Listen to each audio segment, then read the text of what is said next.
Hi everybody and welcome back to McNulty's Book Corral. Today's quick pick paperback is going back to Robert A. Heinlein's Farnhams Freehold. Farnhams Freehold goes back to the 70s. This is my actual original copy from the early 1970s. I don't know what year I read this for the first time, so let's take a look at this and see. This is so I'm guessing this is probably about 70, 75, 76, I don't know, somewhere around there. This is the story about Hugh Farnham and his life after a nuclear attack on the United States. And I thought it was an incredible, really an incredible book. It was one of the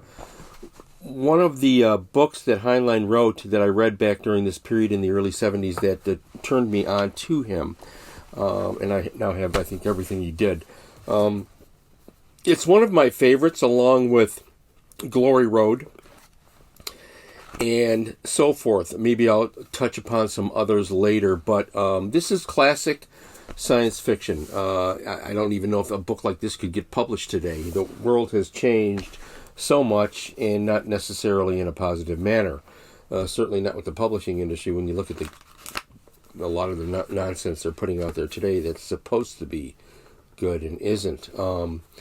But if you haven't read a lot of science fiction, and if you're interested in exploring one of the big names, I would recommend Farnham's Freehold and see what this novel is about. What does it say about our society?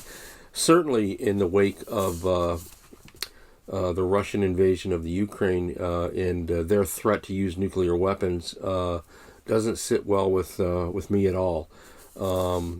We live in very disturbing times. So the world of literature and the world of science fiction, science fiction is the literature of ideas.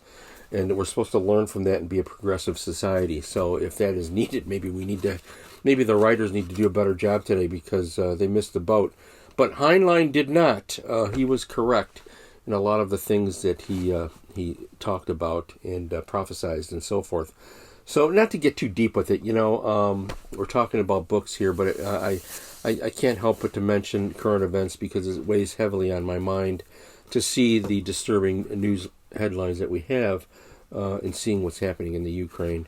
So I turn to Robert A. Heinlein for some enlightenment and some entertainment, mostly enlightenment, I think, today.